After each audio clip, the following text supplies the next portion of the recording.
Hello everyone. BSc second year के आज के इस वीडियो में हम बात करेंगे क्लास एवीज के क्लासिफिकेशन के बारे में। पिछले वीडियो में हमने एवीज के जनरल कैरेक्टर्स या सामान्य लक्षणों के बारे में पढ़ा था। तो बात करते हैं एवीज के क्लासिफिकेशन के बारे में। The classification of birds involves grouping of birds into categories according to physiological similarities.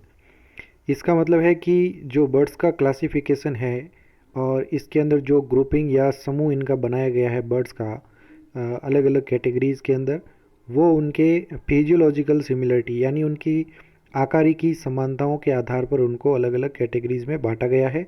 And more recently by consideration of their genetic makeup, और आधुनिक रूप से इनमें जो जेनेटिक मेकअप यानी उनकी जीनी संरचना किस प्रकार की है उसके आधार पर भी इनको अलग अलग ग्रुप्स में बांटा गया है। The classification system was created by Linnaeus, और जो ये क्लासिफिकेशन सिस्टम है वर्गीकरण का आधार जो है ये लिनियस के द्वारा दिया गया था, जो कि बर्ड्स के बारे में था। There are about 9000 living species of birds. तो विश्व में लगभग 9000 जीवित प्रजातियां जो है पक्षियों की पाई जाती है।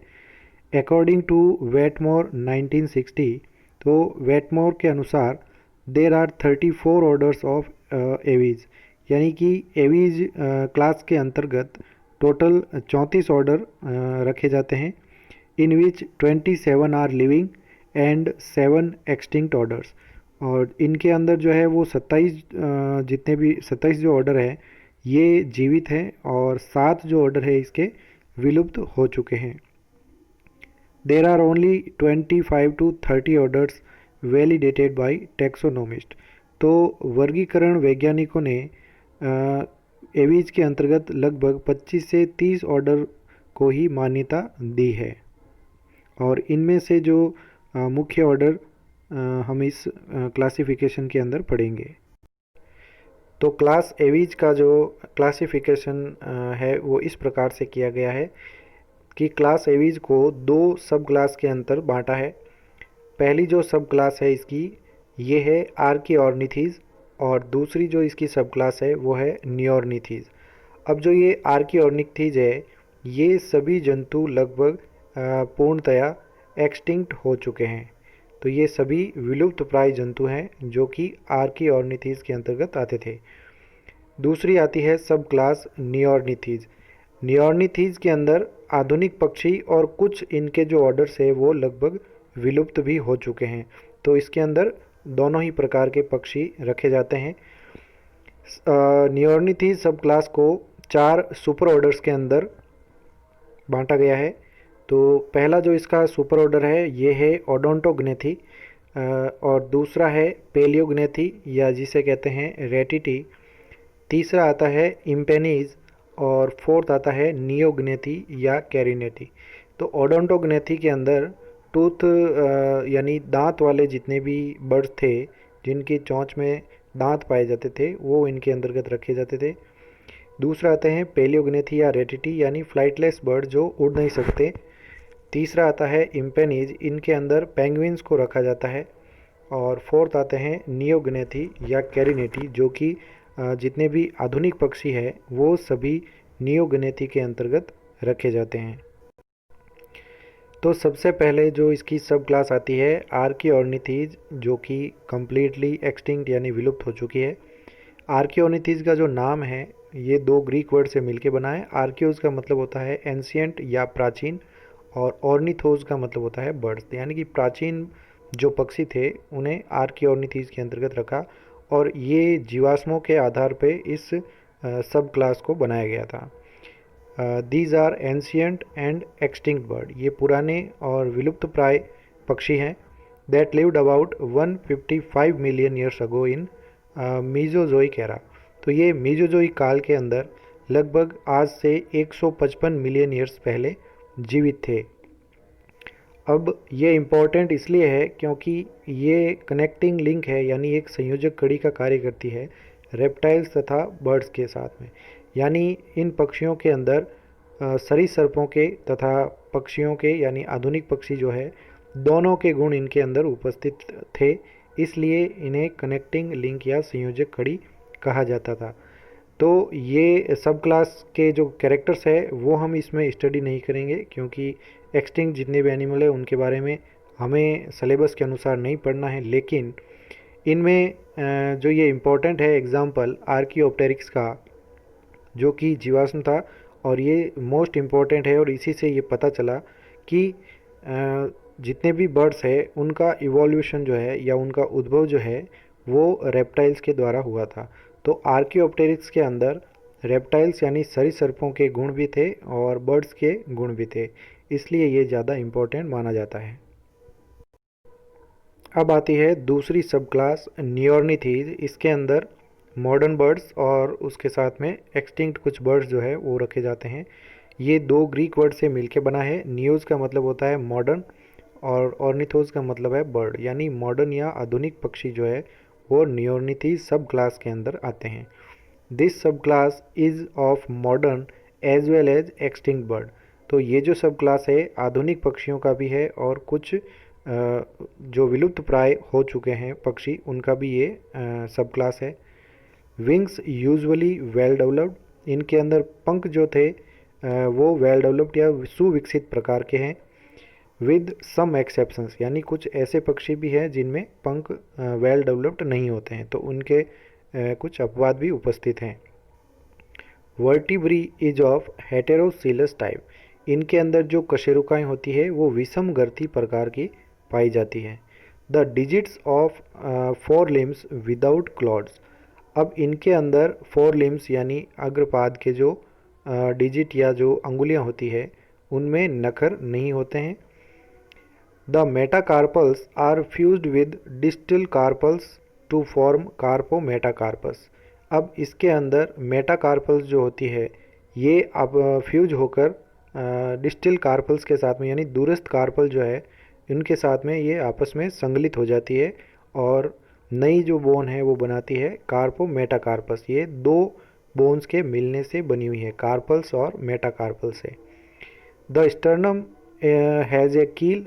तो स्टर्नम यानी उरोस्थि के अंदर कील या नोतल पाई जाती है और नोतल का कार्य होता है जहाँ पर फ्लाइट मसल्स जो है अटैच होती है, जहाँ पर उड़न पेशियाँ जुड़ती है, तो इनके अंदर नोतल या कील पाया जाता है। Ribs bear uncinate process. इनकी पसलियों के अंदर अंकुशी प्रवर्ध जो होते हैं ये निकले होते हैं। अगला कैरेक्टर आता है इनमें एब्डोमिनल रिब्स आर एब्सेंट। अब इनके अंदर जो उदर भाग में पसलियाँ जो पाई जाती है वो इनके अंदर एब्सेंट होती है। Jaws without teeth except in some fossil birds. अब इनमें जो जबड़े होते हैं वो बिना दांतों वाले होते हैं, एक्सेप्ट इन सम फॉसिल, यानी कि कुछ ऐसे जीवाश्म पक्षी मिले हैं जिनके जबड़े में यानी उनके बीक में दांत उपस्थित थे, लेकिन मोस्ट ऑफ बर्ड्स के अंदर दांत नहीं होते हैं जबड़ों के अंदर। Cerebellum large. इनके मस्तिष्क भाग में जो सेरिबेलम है ये बड़े आकार का होता है। Tail is short. इनके जो टेल है या जो पूंछ होती है वो छोटी होती है। विद 13 और लेस कॉडल वर्टिब्री। और पूंछ के अंदर इनमें 13 या उससे कम पुच्छीय कशेरुकाएँ पाई जाती है। Pygo style present. इसका मतलब है कि इनमें पुच्छ फाल पाया जाता है जो कि टेल वर्टिब्रीज के फ्यूज होने से बनती है, तो इनमें पुच्छ फाल उपस्थित होता है। अब आता है इसका सुपर ऑर्डर फर्स्ट, जिसका नाम है ओडोंटोग्नेथी। ये कम्प्लीटली एक्सटिंक्ट हो चुका है, तो ये कंप्लीट विलुप्त प्राय ऑर्डर है इसका सुपर ऑर्डर। ये एक ग्रीक वर्ड से बना है। ओडोंटोज का मतलब होता है टीथ और ग्नेथी का मतलब होता है जौ या जबड़े, यानी इनके जबड़ों के अंदर दांत उपस्थित थे। तो ऑल आर एक्सटिंक्ट, ये सभी विलुप्त प्राय पक्षी हैं। अब आता है इसके बाद सुपर ऑर्डर सेकेंड, जिसे कहते हैं पेलियोग्नेथी या कहते हैं रेटिटी। ग्रीक वर्ड है। पेलियोज का मतलब होता है ओल्ड, ग्नेथोज का मतलब होता है जॉ, यानी पुराने प्रकार के जो जबड़े उपस्थित हैं। और या फिर रेटिटी जो है ये एक लैटिन वर्ड है और रेटिस का मतलब होता है राफ्ट, यानी ये राफ्ट लाइक दिखाई देते हैं। These birds distribution is restricted. इनके बर्ड्स का जो डिस्ट्रीब्यूशन या वितरण जो है वो बहुत ही सीमित है। नॉट फाउंड इन इंडिया, यानी भारत के अंदर इनकी कोई भी प्रजाति उपस्थित नहीं होती है। Commonly called as flightless birds, तो रेटिटी सुपर ऑर्डर को फ्लाइटलेस बर्ड यानी उड़न विहीन पक्षी कहे जाते हैं। दूसरा है इसका नाम टेरेस्ट्रियल बर्ड, या इन्हें स्थलीय पक्षी कहते हैं क्योंकि ये उड़ने में सक्षम नहीं होते हैं, इसलिए इन्हें स्थलीय पक्षी भी कहा जाता है। तो ये इनके कॉमन नेम्स हैं। Big body and are good runners, इनका शरीर जो है वो बहुत ही बड़ा होता है और गुड रनर्स यानी ये अच्छे धावक होते हैं, दौड़ने में सक्षम होते हैं ये। वेस्टिजियल और रूडिमेंट्री विंग्स प्रेजेंट, इनके अंदर अवशेषी या आद्य प्रकार के पंख जो है वो उपस्थित होते हैं। तो इनमें पंख तो उपस्थित हैं लेकिन ये उड़ने के लिए काम में नहीं आते हैं और ये उड़ नहीं सकते हैं, इसलिए इनको पेलियोग्नेथी या रेटिटी बर्ड कहते हैं। अगला कैरेक्टर है इनका फीदर्स विदाउट इंटरलॉकिंग मैकेनिज्म। तो इनके जो पंख होते हैं या पर होते हैं, इन परों के अंदर इंटरलॉकिंग या अंतर्ग्रथन की जो क्रियाविधि होती है वो नहीं होती है, यानी इनके फीदर्स खुले हुए होते हैं। रेक्ट्रिसेज यानी इनका जो पुच्छ पिच होता है पूंछ के ऊपर, एब्सेंट यानी अनुपस्थित है, और इरेगुलरली अरेंज्ड या फिर अव्यवस्थित तरीके से इसके अंदर पाया जाता है। ऑयल ग्लैंड्स एब्सेंट, इनके अंदर तेल ग्रंथियां नहीं पाई जाती है एक्सेप्ट इन कीवी एंड टिनेमस। तो कीवी तथा टिनेमस बर्ड के अंदर ऑयल ग्लैंड्स पाई जाती हैं, बाकी किसी भी रेटिटी के अंदर ऑयल ग्लैंड्स नहीं होती है। टीथ्स आर एब्सेंट, इनके अंदर दांत अनुपस्थित है कंप्लीटली। स्टर्नम विदाउट कील, तो इनके अंदर जो स्टर्नम या उरोस्ती होती है उनमें नौतल नहीं पाया जाता है।